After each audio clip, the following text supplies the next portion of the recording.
سڵاتان لەبێت و بەیانیتان باش بەیانێکی پڕ لە وزە و لە جوانیتان بۆ خوازین لە هەر کوێکن هیوادارین کە پرۆگرامی بەیانی 24 بتوانێت سوودێک بخاتە سەر خەرمانی ئەو سوودانی کە ڕۆژانە ئێوە هەوڵی لێدن کە پەیای بکەن و بەدەستی بێنن. بەیانی تۆش باش بە هەمان شێوە هیوای بەیانێکی پڕ لە وزەش بۆ تۆ خوازم. سپاس بۆ تۆش. سڵاتان لەبێ زۆر خۆشحاڵی نەم بەیانیش لەگەڵتانین. هاوشێوەی هەموو ئەو کاتانی لە ڕابردوو بەڕێمان کردو لە بەیانی 24 ئەم ڕۆژتەوەری جیاواز و بڕگەی جیاوازمان هەیە بێگومان کارکردن لەسەر گەنج جارێکی دیکایەکێکە لە بابەتە سەرچیەکانی ئێمە کە هەموو کات لە بەیانی 24 ئێمە ماخستۆتە سەر گەنج وە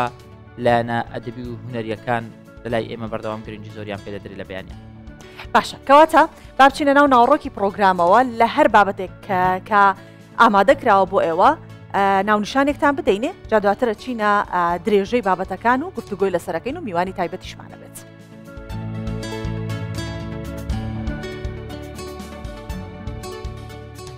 هەفتەمین فیستیڤاڵی نێودەوڵەتی شانۆی سەرشەقام لە کەرکووک بەڕێوەچوو.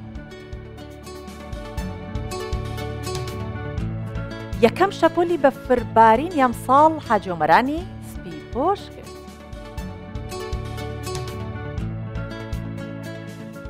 لەگەڵ هاتنی وەرزەی زستان خواست لەسەر خواردنی شێلم و باقلە زیادی کردەوە.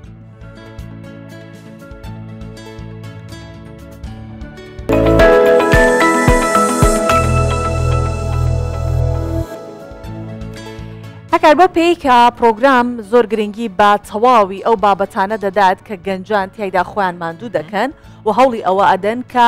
ئەو توانایی کە هەیەە بیخەنەگەڕ ئێمەش لە پرۆگرامی بەیانی 24 گرنگی تایبەت بۆ بابەتان ئادەین. جا بە تایبەتی بابەتە هونەریەکان بێ بابەتە کۆمەڵایەتەکان بێت تەندروست هەر بابەتێک بکە پێیوەست بە کۆمەڵگەی ئێمەیە ئەوە ئێمە گرنگی پێدەین. ئەنجا حوتەمین فستیڤاڵی نێودەوڵەتی شانۆ ئیسەر شەقام لە کەرکووک بەڕێوەچووە کە ئەمە چەندەمین جارە کە لە کەرکووک ئەم جۆرە شانۆیە بە ڕێوڕسمی جیاواز و بە فستیڤاڵی جیاواز بەڕێواچێت. جا ئەمە هەفتەمین فیستیڤاڵی شانۆی سەرشەقامە لە کەرکووک سەرەتای فیستیڤاڵەکە بە پیادەڕۆیی لە شەقامی بەردەم قەڵای کەرکووک بەرەو سنتەری ڕۆشنبیری بەڕێکەوتن دوایتر نمایشە شانۆیەکەیان دەستی کرد.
ساڵانە ئەمە ئەم فستیڤاڵ ئەکەینە زەماوەندێک ئەکەینە کەرنەڤاڵێک بۆ بڵاوکردنەوەی هونەر بۆ ناساندنی هونەری کەرکووک بە هەموو جیهان. خۆشبەختانە هەموو ساڵێک میوانەکان بە زۆر و خڕۆشەوە پشتگیریمانەکەن و هاوکات لەگەڵمانە ئەگەر بە هاتنی میوانەکان و هەروەها ئێمەش بە هەردوو لا بتوانین شتێکی جوان پێشکەشی کەرکووک و هونەری کەرکووک و کوردستان بکەین.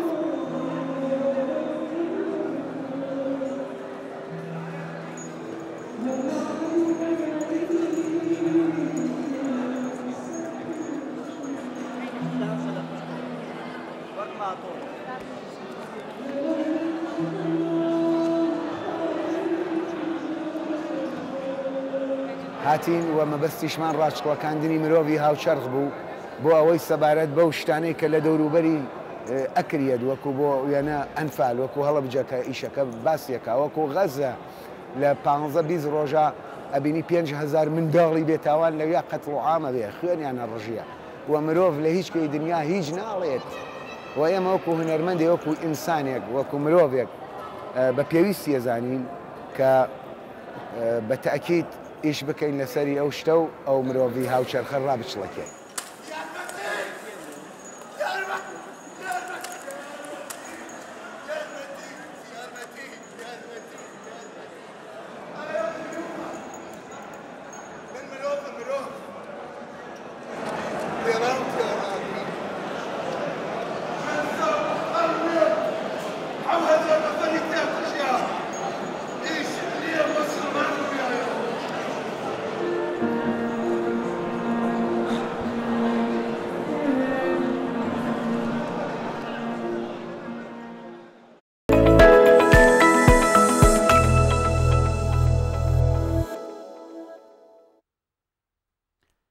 دوو هاوڵاتی کوردی خەڵکی باکووری کوردستان ماوەی 12 ساڵە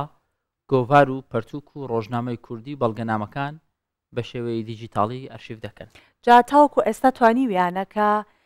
هەزاران بەرهەم کۆبکەنەوە هەر هەمووشی لە ماڵپەڕێک بیکەنە ئەرشیفێک بۆی کە لەم و دوا لە نەناوچوون بپارێزرێت. ئەمڕۆ یەکێک لە دامەزرێناریانی ماڵپەڕی ئەرشیفی کوردی میوانی بەیانی 24 دەبێت کە گفتوگۆی لەگەڵ ئەەکەین سەبارەت بەوەی کە ئەو ڕۆژنامە ئەو گۆڤارانەی کە پەیوەستن بە کوردەوە و تەنانەت وەکو بەڵگەنامەیەکی دیجیتاڵیش ئەبێ ئەکرێت کە بەکار بهێنرێن و سوودی لێوەربگرێت لەم ماڵپەڕە ئەوە لەگەڵمانە بێت زیاتر باسی لێکەین کە چۆن بە چ شێوەیە کاریان لەسەر ئەم بابەتە کردووە چونکە بێگومان ئەوە لە یاد نەکەین کە هەر نووسینێک ئەکرێ ببێتە مێژوو بۆ ئێمە چونکە لە هەر نووسینەکە دیارە هەواڵێکە بۆ دیارە خەبەرێکە بۆ دیارە ڕووداوێک ڕوویداوە ئەمانە هەموو پەیوەستەکرێنەوە بە مێژوو گرنگەکە بپارێز. زۆر ڕاستە جاسۆوان زۆرێک لەو بەڵگە مێژوویانەی لەو نووسراوە دەستیانەی کە لە ڕابردوو لە مێژووی ئەدەبیاتی کوردی ئەدەبیات و ڕۆژنامەگەری کوردی هەبووە بەشێکیان ون بوون ینی بەداخەوە ئەرشیفی زۆر دەوڵەمەندی تێدا بە ون بوو بەڵام ئەم هەوڵی کە ئێستا هەیە ئەم هەوڵە وا دەکا ئێمە بتوانانی پارێزگاری لە ئەرشیف و لە مێژووی خۆمان بکەن هەوڵێکی زۆر باشە و خەمخۆرانێ و زۆر کوردانەیە لەگەڵ بەڕێز باران بۆسکان نووسەر و توێژەر قسە دەکەین. بەڕێز باران بەیانیت باش زۆر بە خێر بێ خۆشحاڵین بیرۆکەی وە زۆر جوانە بۆچی خەریکن ئەم کارە دەکەن لە پێناوچیە چۆن بیرۆکەکەتان بۆ هات؟ بەیانی باش ji bo Kurdistan TV bîneranê Kurdistan TV hemî Kurdistan 24 Kurdistan 24 hemî bîneran û hemî gelên Kurdistan re roj baş. Eme berî salê 2012 biraderî me Rifat Şefalî li Swîsre kar dikir ba digitalkirinê arşîvî dewlet. Ewana gelek nûsînê kon arşîv dikirin, digital dikirin. Pêşniyar hanî bo me em bo çi ê Kurdî nekin. Ji aliyê din tevger û rêxistin û rewşenbîrên Kurd dema dest bi kar dikin ji bo mêjû destê her kesî da tiştine. Agadarî tune her yekê ji xwe dest pê dike ya ji nêzîkê xwe dest pê dike. Ev ji bo siyasetmedara jî wiha ye, ji bo rewşenbîr û nivîskara jî wiha ye, ji bo akademisyena jî wiha ye. Me biryar send ew çend wek siyasî me biryar send me got em dest pêkin vê karî bikin. Bêguman her rêxistinekî Kurd, her komeleyekî Kurd, her rewşenbîrekî Kurd qasê ku jê tê tiştên weşanên Kurdî li cem xwe tomar dike. Dikîjîne hebû dû. کەواتە مامۆستا باران ئەو ڕۆژنامە و گۆڤار و نووسینانەی کە کۆ ئەکرێتەوە لە ماڵپەڕەکە تەواوی ئەو ڕۆژنامە و گۆڤارانە کە تایبەتە بە باکووری کوردستانەوە یاخود هەموو کوردستانی گەورە. ئێمە ئارمانجیمەش بۆ هەموو کوردستانە بەس بێگومان ونزانن کوردستانی باکوور تەنێ ئەم تیپێ لاتینی dikarin bixebitînin herçend ez tîpê erebî jî dizanim bixwînim binivîsim lê zehmet e yani bi giranî ew dikim. Em neşên tîpên erebî tomar bikin yani ji me nayê îmkanê me ew derfetê me tune. Ji ber wê او تیپن لاتینی و کووار و روزنامه کو کردال درفا درخستنه انگلیسی به فرانسی به آلمانی به سوئدی به روسی به هر زمانه که جدا جدید که دسته من دیجیتال دکن شبوچه ام نشن عربي و تيبي أوي بكن بقول ورقراني بوكن ترجمة بوكن يا وكو خوي ام تشتكل زي ناكن هر وشانك قبا ام دات نسر تاني يكويك وشان لكدر كتيا نافاروكي سر چيه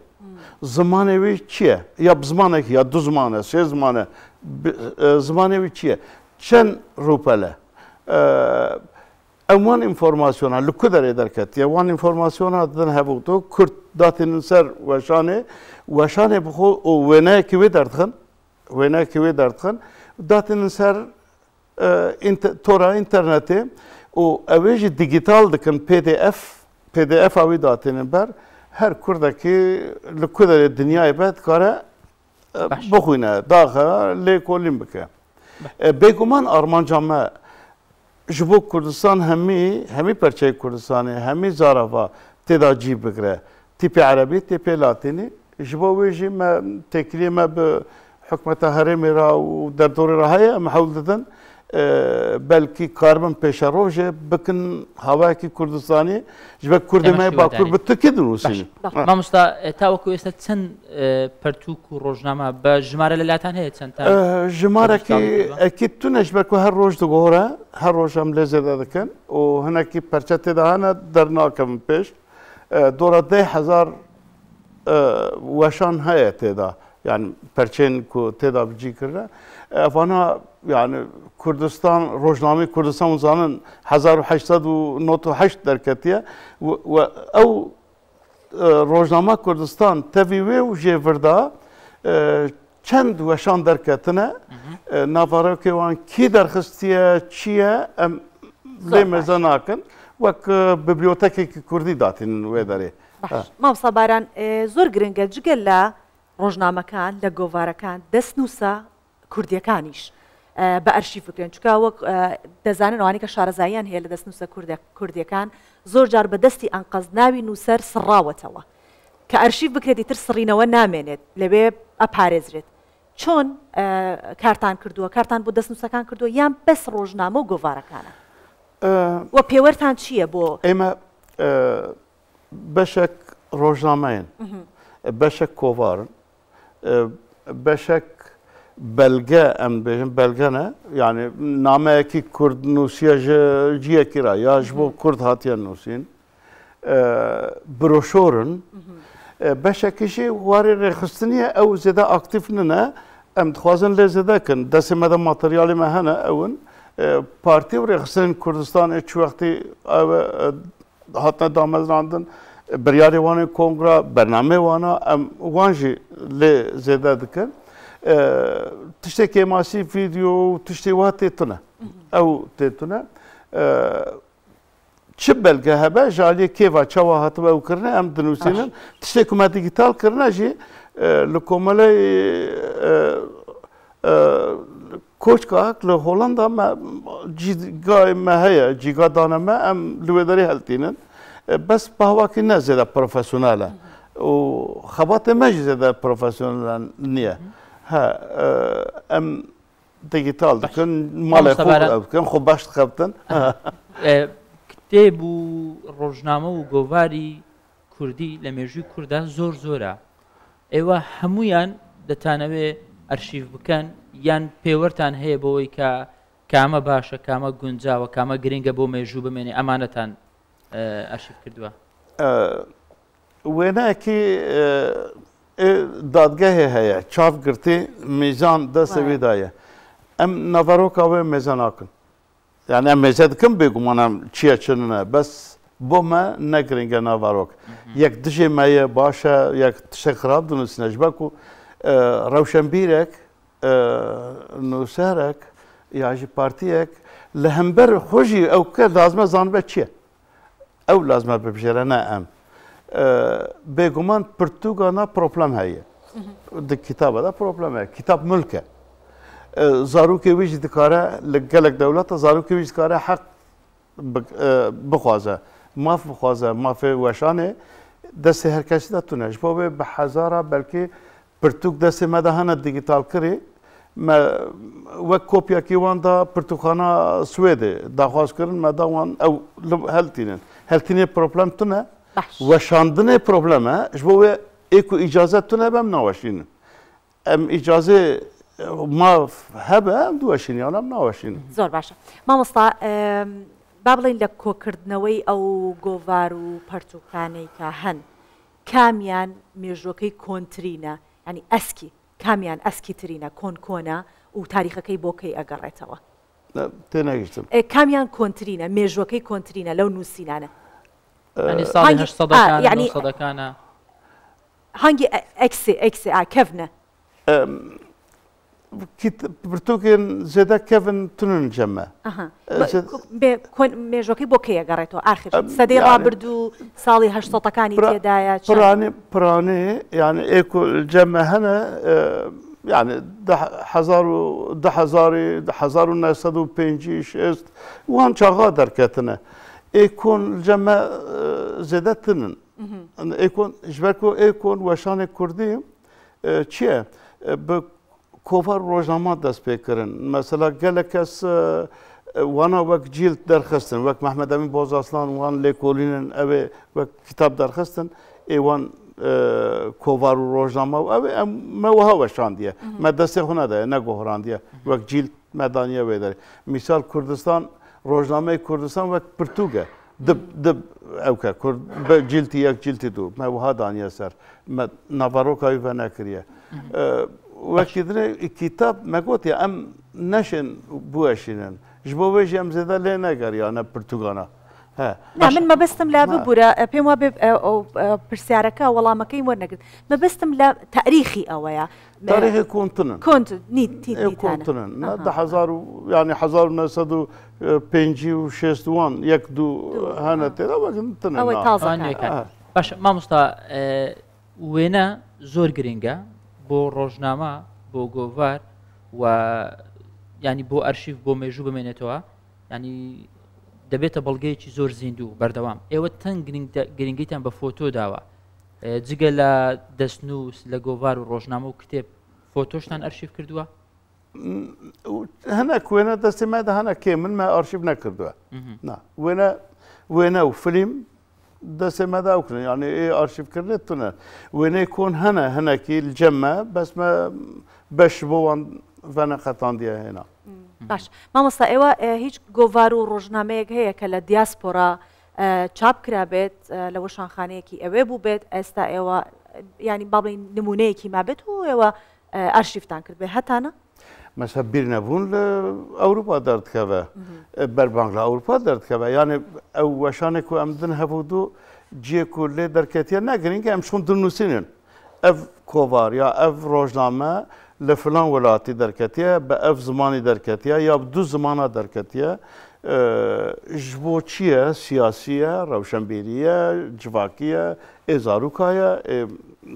تش جواكي خطابة تشتكا أم دنوسينن سرداتينن يعني نا إيكو كردستانيا هنا لأذربيجان دركتنا روسيا دركتنا لسويديا دركتنا لألمانيا دركتيا بلجيكا دركتيا يعني إنجلترا دركتيا فرنسا يعني لكو دركتنا ماشرينكا مامۆستا چیتان کردو بۆ ئەدەبیاتی منداڵان بۆ گۆڤاری منداڵان ئەمانیشتان ئەرشیف کردووە بۆ زارۆکیان بۆ زارۆکان بەڵێ مەسەلا کولیل دۆڕە پێنجی هەژماریە ژ بۆ منداڵانە gelek جوان کۆڤار و ئەوکە ئێ منداڵان ژیانە ئێ منداڵان هەیە ئێ پیرەکە هەیە ژنان هەیە قال ادبي هي سياسي هي هر وار جيان هنا تدا زور باشا ما صبران ايوا خوتان اگرين بدواي او گوڤار و ڕۆژنامەنە یان خەڵکانێکیان پەیوەندیتان پێ بکەن نەزانن ئێوە ئەو ئەرکەتان خستۆتە سەر ئەستۆی خۆتان ڵێ ئەم جۆرەمان هەیە ئێوە ئەرشیفی بکەن نعم دەستپێکێ من خواست وەکەم بوو پێشی مە دەست پێ کرد لە کۆمەلەیمە و ڕێخستنی ئێمە هەواڵێن ئێمە چت وەشان جەموان هەیە مەوان دیگیتال کرد پشتیوی ئەم دپرسن جەم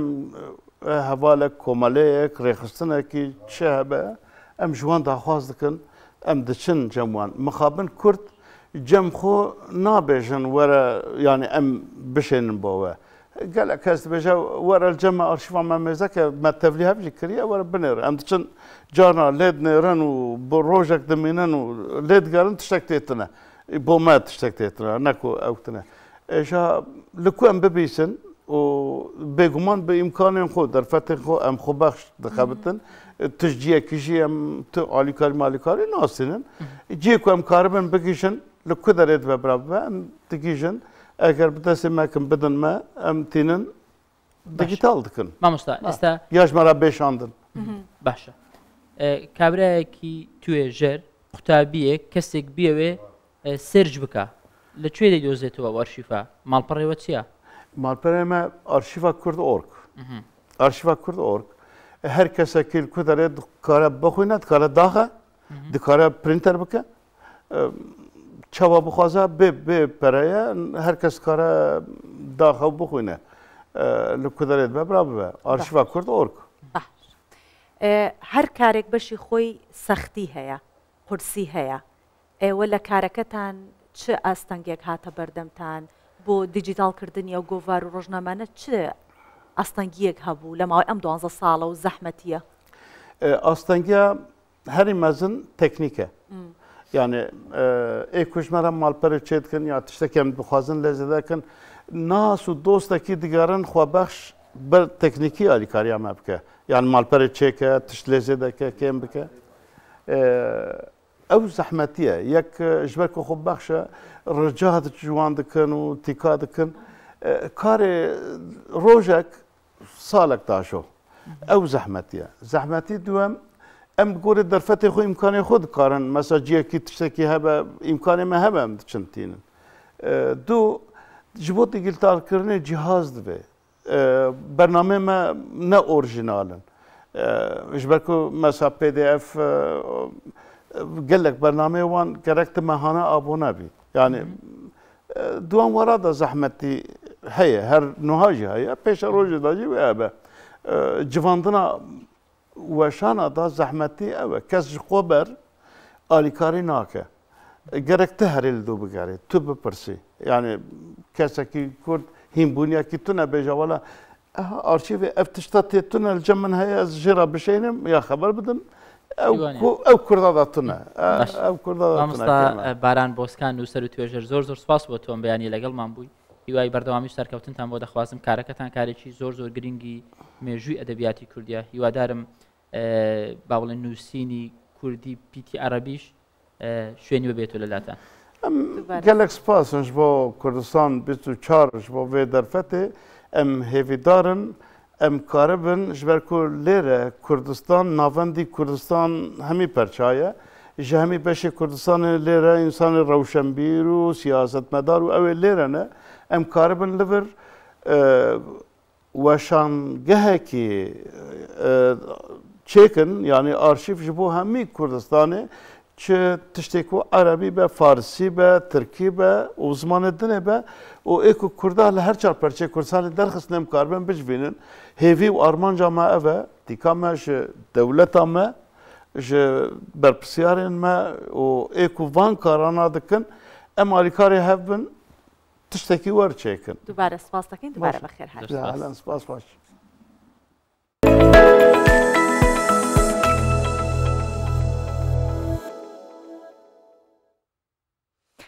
ماوەی چەند ڕۆژێکە کەش و هەوا ئیتر تەواو بوو بە ژستانێکی تەواوەتی جا بارانێکی بەخۆڕمان هەبوو لەگەڵەوەشا بەڵام ئەمڕۆ هیچ چۆنەڵێت دەنگ و دونگێکی باران نییە بەڵام هەر ساردە بەس بەبزانین لە کوردستانی گەورە بە شێوەیەکە لە هەولێر کە بارانمان نەبووە ئەم بەیانە بابزانین ڕەوشی کەش و هەوا ئەمڕۆ چۆنە بێت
ئەمە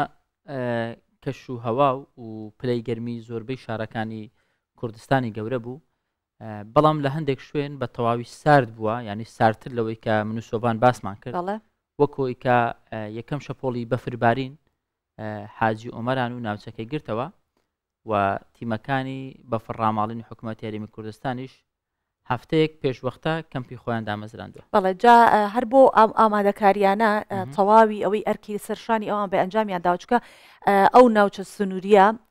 ناوچەیەکە کە بە زووترین کات یاخود ئەتوانی بڵین بەفر یەکەم جار لە ناوچەی حاجی ئۆمەران دەبێت ئەوێش ڕێگایەکی بازرگانیە بۆی هاتوچۆی بار هەڵگرەکانەوە تەواوی ئاسانکاریەکان کراوە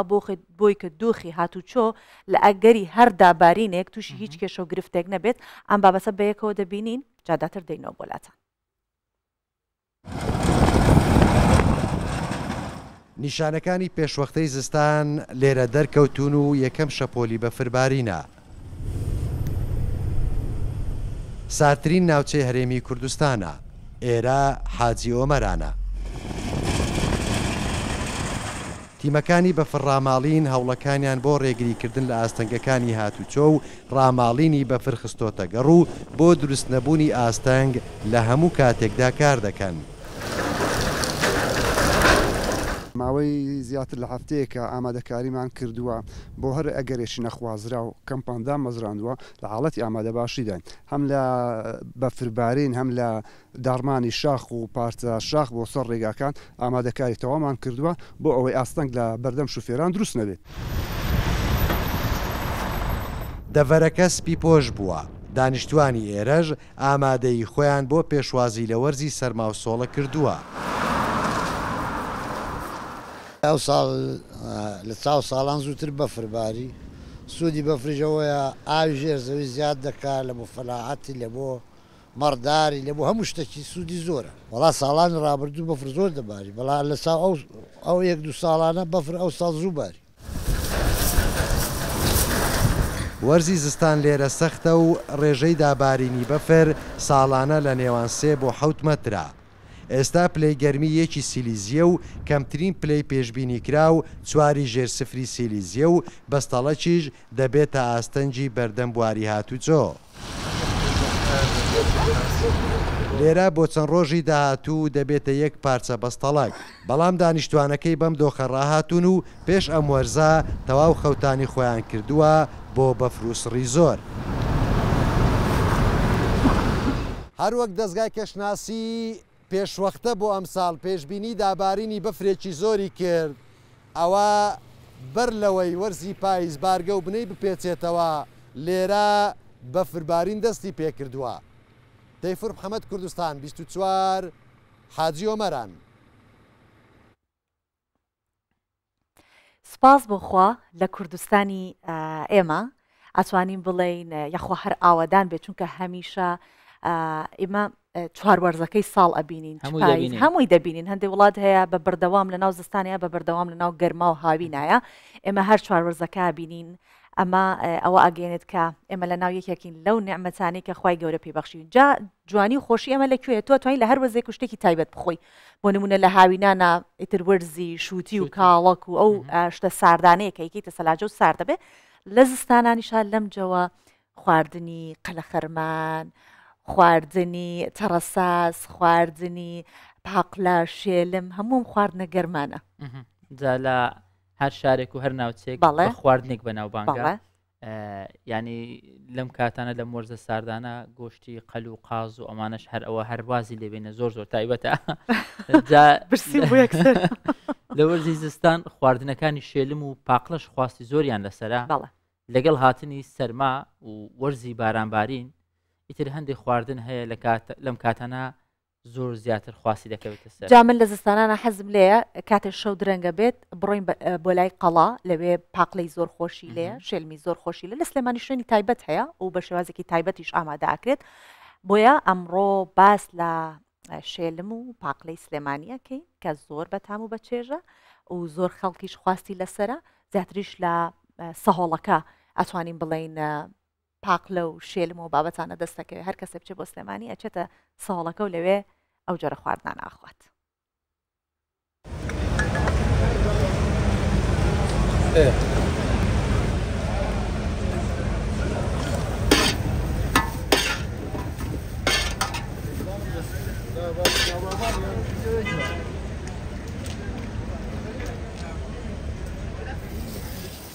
راوەرد دیسان لە بانگ دوای بانگی عەسرەوە خەڵک حەزی لێدی تا 12 شەو هەمانە هەڵوەکە بەدوایی لە پاییز و حەزی لێدی تا مانگی یەک و دوو کە لە مانگی یەک و دووە دوو وردۆ دەخاوە بێتەوە باپا خوازیەکی سەریعە خۆی کاتی بارانبارینە بازاڕەکەی باشترە هەیە حەزی لە سوورەکراوە هەیە حەزی لە سادێ بە تیر شووری بۆدۆزی و کوڵنەوەی هەیە حەزی لە ئاوەکەی گەجی فەرجاقی ئاوێینێ ئەوە کە داوای ئاوەکە فەرجاقی لەمانە ئاوێینێ و حەزی لێ جەڵێ گەرمە بیتەوە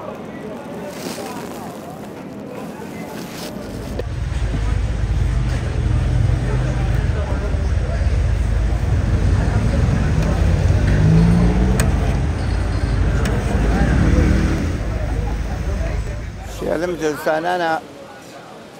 گوزەیەکی گەرما ئابە لەشی ئینسان بە ئام زوستان شێلم زۆر خۆشە لەبەرەوەی شێلم بە هین ئەکوڵێ خورما بە دۆشاوی خورما بە دۆشاوی تو ئەمانە ئەکوڕێ لەبەر ئەوە وزە ئا بە ئینسان لەبەر ئەوە شێلم زوستان خۆشە هاوین عەکسی ناخورێ لەبەر ئەوە خۆشترین شت لە مناڵیەوە تا ئیسا من ڕاهاتوم زوستان شێلم خواردوم ئەجا دوو ناو شێلمێ شێلمی بازاڕ هەیە و شێلمی ماڵۆژەوە چێشی شێلمە هەر ئەویش هەر زوستان ناناخورێ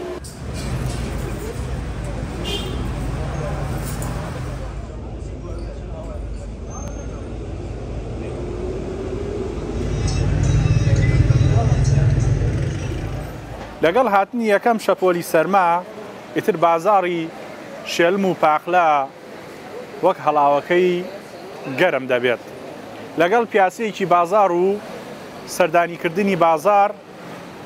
هاوڵاتیان بەبێ خواردنی شێلم و پاخلا ناڕۆنەوە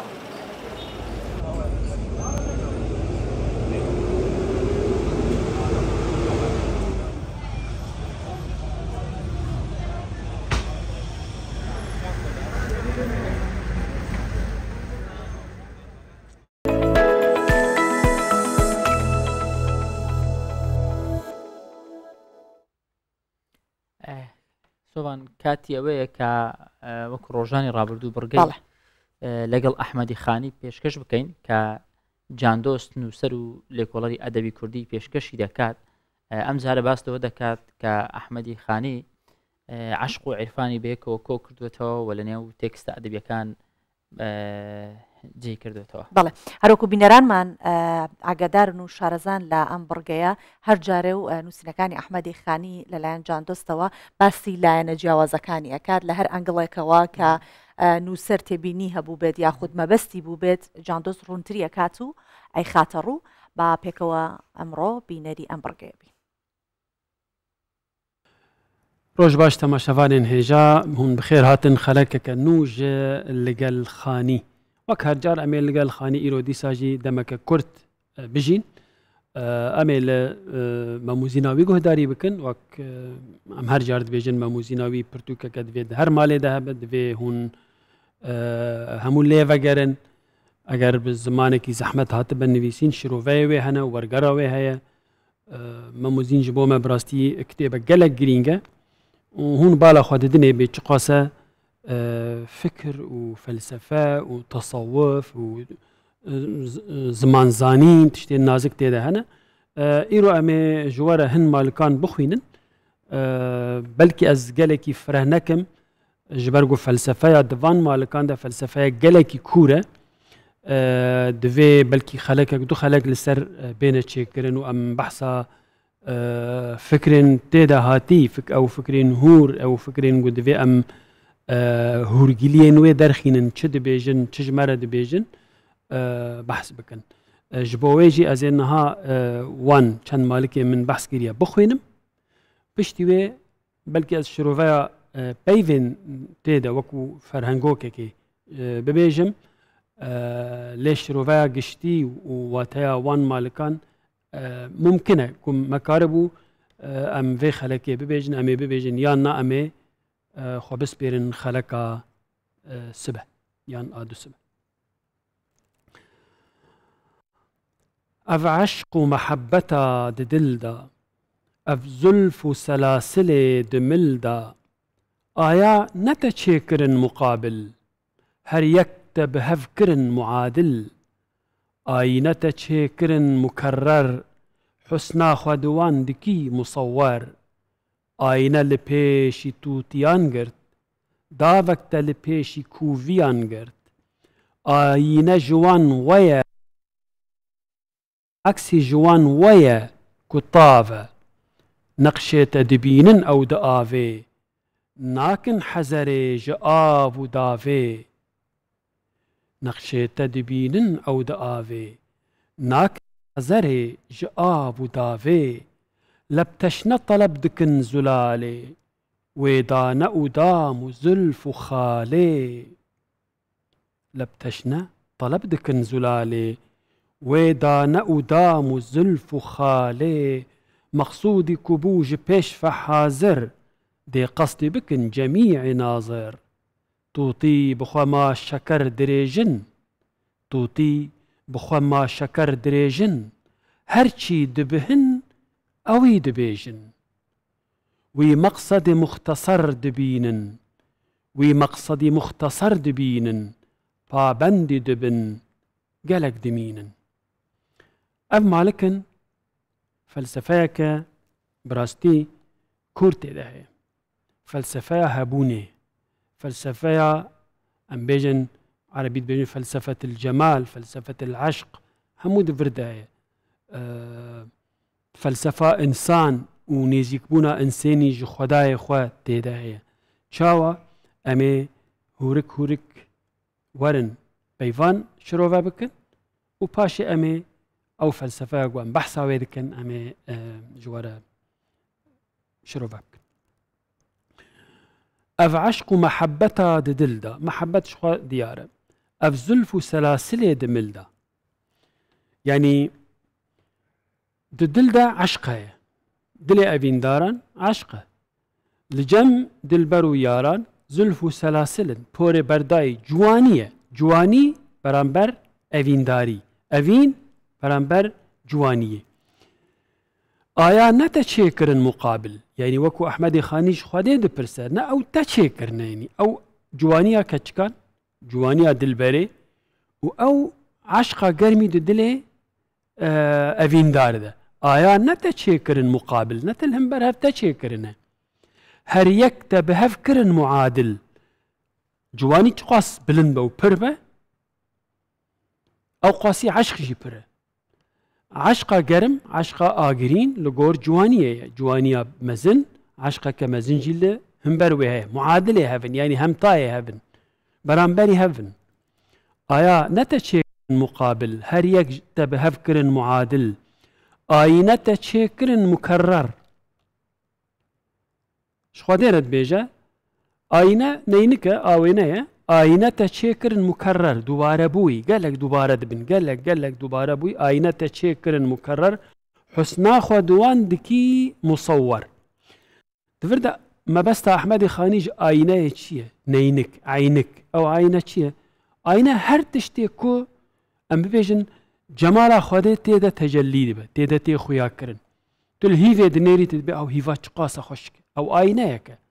تلگولەکە جوان نازک دنێری ئەو ئاینەیەکە نەینک تو تێدا خودێ دبینی حسنا خودێ جەمالا خودێ ئەمە ئەحمەدی خانی دبێژە تو لە کەچەکێ دنێری تو لە خۆرتێکی دنێری جوان و خۆشک و لافاتیە ئەوە خودێ چێکردە خودێ تێدا حسنا خوا دیار کردە ئەو فەلسفەیەشی فەلسفەکە وەک مەگوت ینی وحدة الوجود تێدا خودێ لە هەر جهی هەیە خودێ ئەرێ جیەک ژێرەتنە لێ لە هەر جی هەیە بەێ حسنا خودواندکی مصور ئاینە لە پێشی تووتیان گرت داوەکتە لە پێشی کوڤیان گرت ئاینەیە لە پێش تووتیان چییە تووتی اون زانن بە بەغاە ئەو تووتی ئەوێ داخڤە و ژوەک ئینسانان داخڤە ئەو تەیرێکی باڵندەیەکی ڕەنگینە هون هەموو ناس دکن تە ئاینە لە پێش وان گرت بنێرن لەڤەر فەلسفەیە کوور ئاکو من بەحسێ دکن دەست پێ کردە تووتی دڤردە سمبۆلا وی مرۆڤێک غەش دبە دخاپە بجمال ظاهري تخاباندن نبقى راستين نبقى كتصوف بحثيت كم بيجن جمالك هي جمالك مادي او جمالها مادي هر کس دکاره جی حزب که لی جمالك سرك هي جاذبيتك هي او اقو ملاي جزيري بحث كري او خاني بحث كري او متصوف همو بحث كن او جمالك جمالا خودي هاتيه ممكن روية كتشكا نقلك خوشك دا هبي ممكن لجهك هبي او متصوف او يقو دليوي باقش بويا دليوي طاهر بويا ودرجين بلند التصوف دا باكيا دل دا دل باكيا دا مشيا او دكاره ببينا وي جمالي وي سري وي سري لفر وقت ما قلت إيجار أو ببغاء سمبولا إنساني كود دخابة بتشتي ظاهري بجمال ظاهري زود دخابة وكو كنا ينكك لبيشي ببغاء هاتبه دانين ببغاء خواد نيرة چخواز خوشكة پركي رنگين جوانا إيجار لقال خواد آخبه أوش خواه منها بين سر بله إيجار أحمد خاين دبيجة دبي آينا جوان ويا كؤافة أو وقتا كل نينك يدنرن خواتي دبينن فكر دكن كؤافة آينا جوان ويا كؤافة أو عكسي جوان ويا كطافة أو روناهيا قدوة نينكيدا خويا دكا أو شوقا وهنكي شوقتي ده جوان واري قروجة يعني تشتي دخابة بتشتي نراس دبينن جمالك الظاهري دور ده هي جبويجي تشيا ويتشب سري وامبي نقش تدبين أو دآفي ناكن حزري جآف ودافي ونقش كنت تشيكريا ونقش تايل السرخوات بينن جوان واري وتشتي كيدن هيا هنا كيدن هيا مجال كيدن دكارن هر خوا بيهينني إيجار ليد قلبن ليد لكمن ليد إيشن وكما قلت فلسفة دفرده هناك كان مالكي ماي فلسفة كورتر دبا لدما ما إيرو برب قداندني وديشة أمي مجبور خاطر جواب خوازن وبسوز خلقا بي آسبة أمي بردوام بكن حتى خلقك دنج لقال خاني بمينن دخير وخوشية ده ئەم جارە بەس لە هوەری فۆتۆگرافەری دەکەین بێگومان ئێمە دەمانەوێت لە هەر شوێنێکی کوردستان هەر بەهرێکی هوەری دەردەکەوێت یان هەر کارێکی جوان دەکرێت هەر پێشانگایەک دەکرێتەوە هەمویان لە کوردستان 24 خۆیان ببینەوە ئەم جارە پێشانگایەکی فۆتۆگرافەری کراوەتەوە بەڵێ جا پێشەنگا فۆتۆگرافەریەکە هەروەکو هاکار ئاماژەی پێکرد ئێمە دەمانەوێت تەواوی هونەرمەندانی کورد لە هەر کوێیەکی ئەم کوردستانە گەورە هەن لێرە پرۆگرامە ناوەندێک بێت چقێک بێت لێرە تەواوی ئەو بابەتانە نیشانی ئێوەی بینەری بدەین جا ئەم هونەرمەندە کوردی خۆراسانە ناوی ئیبراهیم سەداقەتە لە شاری سلەیمانی پێشەنگاکەی کردوتەوە سەداقەت لە ڕێگەی فۆتۆکانیەوە ئاشنامان دەکات بە کولتور و نەریتی کوردانی خۆراسان.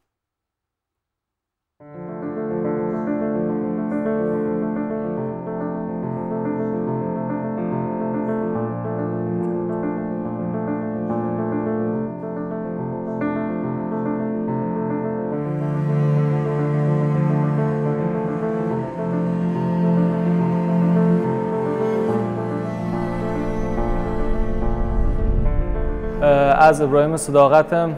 29 سال سنی منه اولوش 15 سال کار عکاسی اکم با کوری خراسان آتمه هدفم زبیر نمایشگاه واو که رسم و رژه کردن خراسانه و جلوبرگی خراسانه ناسکرم بهم کردن عراق و کردن جهانه که بزانم که با کوری خراسانه ل ایران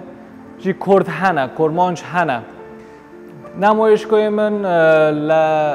موضوع نه دعاته نه کرمانجی زندگی از شاعره نه کرد کرمانجانم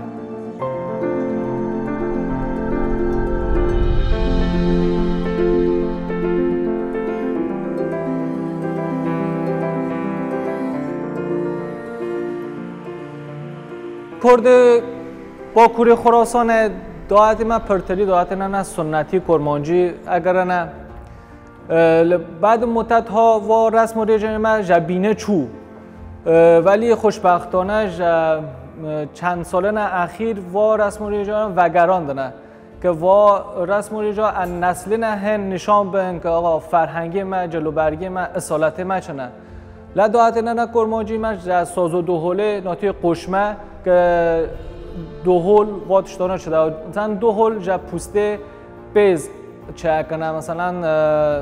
قشمه جا هستی شاهینان عقاب مثلا چه داو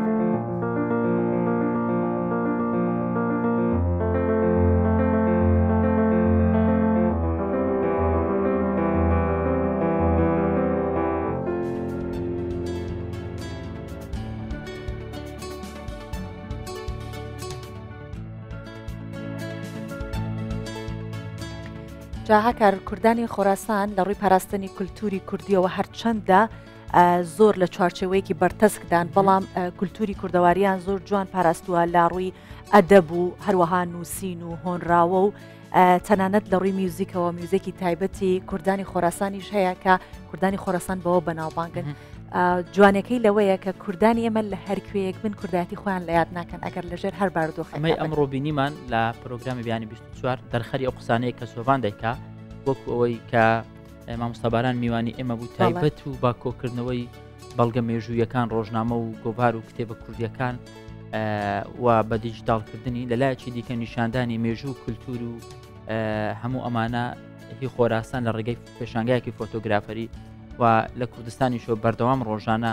ئێمە بابەتی هوەری و ئەدەبی و شانۆی سەرشەقامی کەرکووک و بڕگەی ئەحمەدی خانی ئەمانە هەمووی لە بیانی 24 شوێنی بۆتەوە ئەمە ئەو پڕی گرنگجیدانە بە ئەدەبیات و مێژوو هوەری کوردی و هیوادارم کوردستان هەر ئاوەدان بێ و ئێوەش ڕۆژێکی باش و خۆشتان هەبێت. خواتان لەگەڵ.